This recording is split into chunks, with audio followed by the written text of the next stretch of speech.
Shalom saudaraku yang dikasihi Tuhan. Jumpa kembali di podcast Mutiara hari ini. Sahabat bertumbuh di dalam saat teduh yang seperti biasa hadir mengangkat persoalan keresahan dalam kehidupan untuk menjadi renungan yang kiranya membangkitkan iman. Pada kesempatan kali ini, renungan Mutiara hari ini akan mengangkat judul Berkat-Mu Sudah Ditakar. Dan nas firman Tuhan terambil dari Filipi pasal yang keempat ayat yang ke-19. Demikian firman Tuhan, Allahku akan memenuhi segala keperluanmu menurut kekayaan dan kemuliaannya dalam Kristus Yesus. Amin. Saudaraku yang dikasihi Tuhan, kita tentu pernah mendengar istilah rezeki itu sudah ada yang ngatur. Setiap orang itu ada rezekinya masing-masing.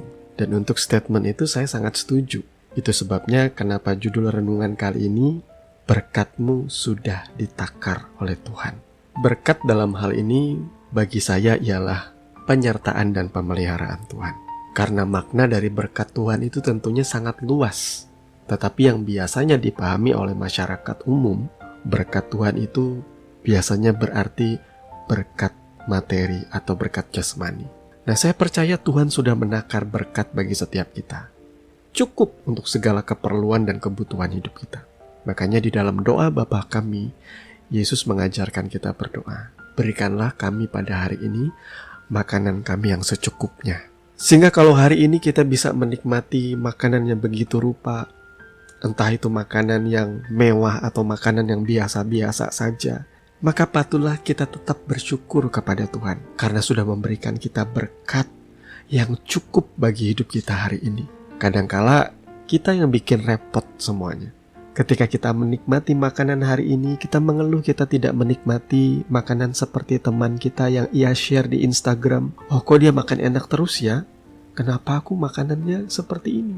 Akhirnya kita kurang menikmati berkat yang Tuhan berikan, yang Tuhan takar bagi kita hari ini. Ketika kita berkendara, lagi-lagi kita teringat dengan postingan teman kita di Facebook yang menunjukkan bahwa ia membeli sebuah mobil yang baru, yang mewah.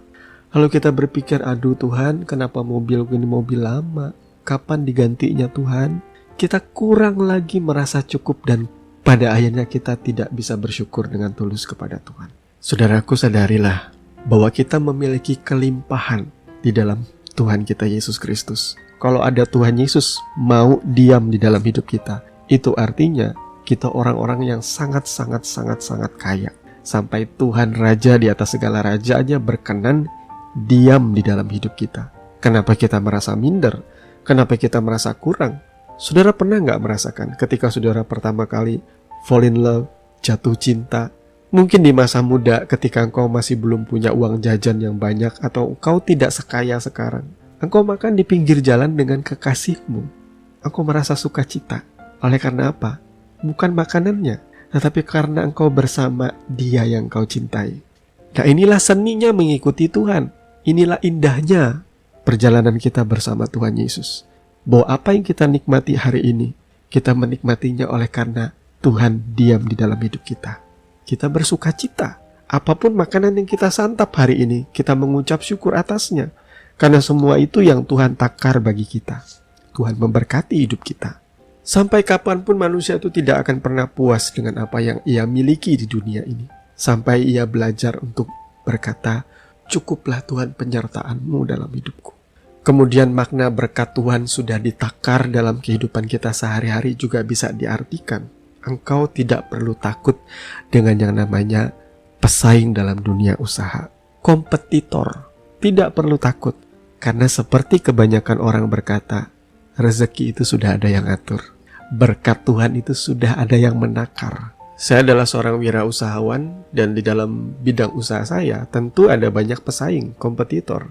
Tetapi ketimbang saya memikirkan pesaing-pesaing saya, bagaimana perkembangan mereka, bagaimana produk-produk mereka yang laris manis dan lain sebagainya, mending saya fokus sama usaha saya, sama pekerjaan saya, sama karya yang sedang saya buat. Karena di saat saya fokus, di situ saya menaruh hati saya dan pelayanan saya kepada Tuhan.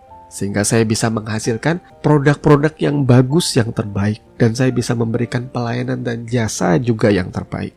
Faktanya, kerja keras yang saya lakukan, usaha yang saya lakukan, effort yang saya berikan, itu membuahkan hasil karena Tuhan memberkati hidup saya.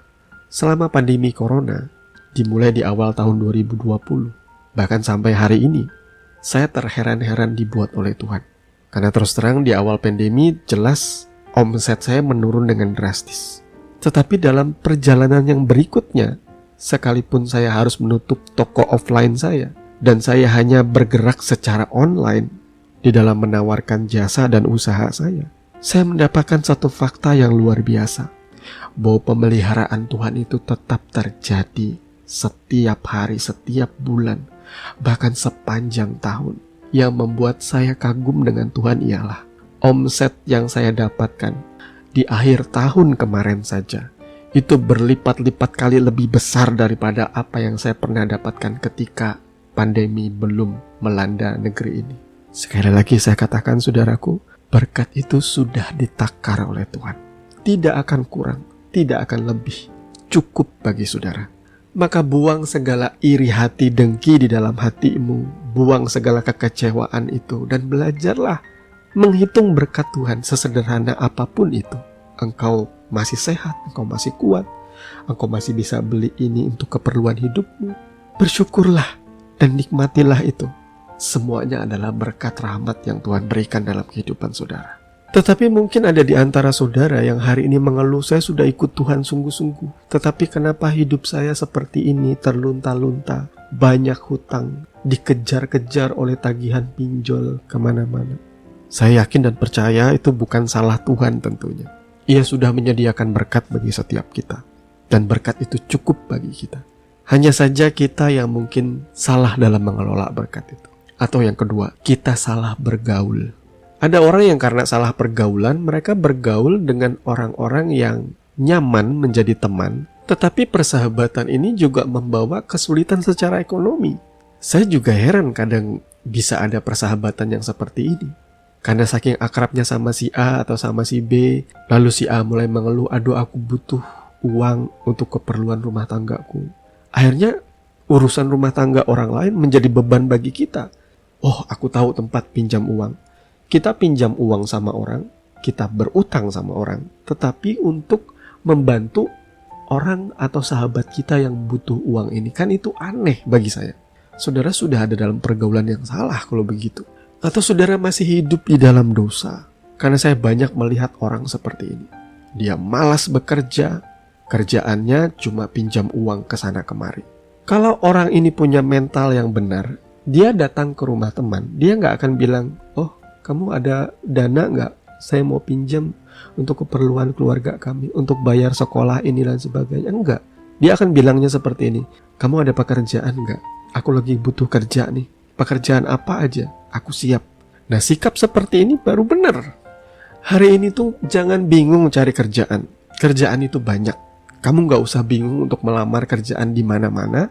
Kamu bisa berwirausaha. Jadi wirausahawan, terus modalnya dari mana? Modalnya yang pertama, kamu bertobat dulu, berbalik kepada Tuhan.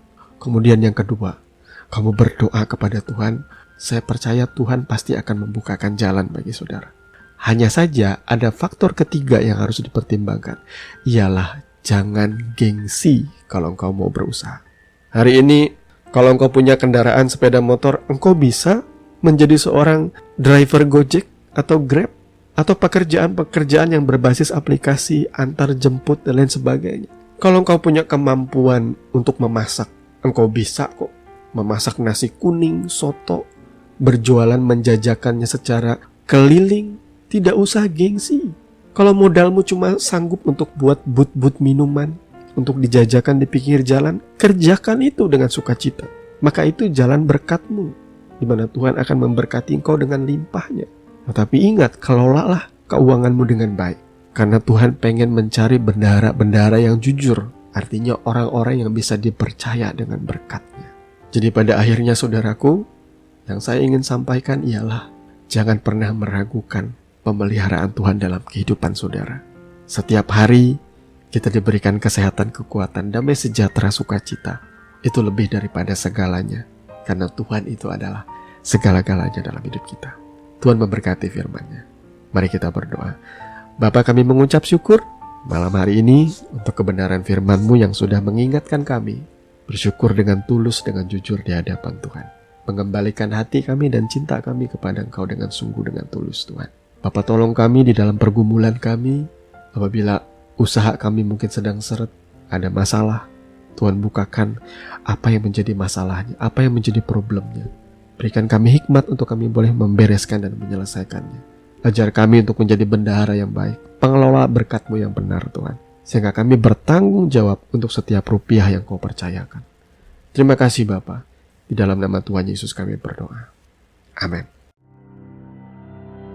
Saudaraku yang dikasihi Tuhan, saudara sudah mendengarkan kebenaran firman yang kiranya boleh menjadi dasar dan kekuatan di dalam setiap kehidupan saudara. Sampai bertemu lagi di podcast Renungan Firman Mutiara hari ini yang berikutnya. Kasih karunia menyertai saudara sekalian. Shalom.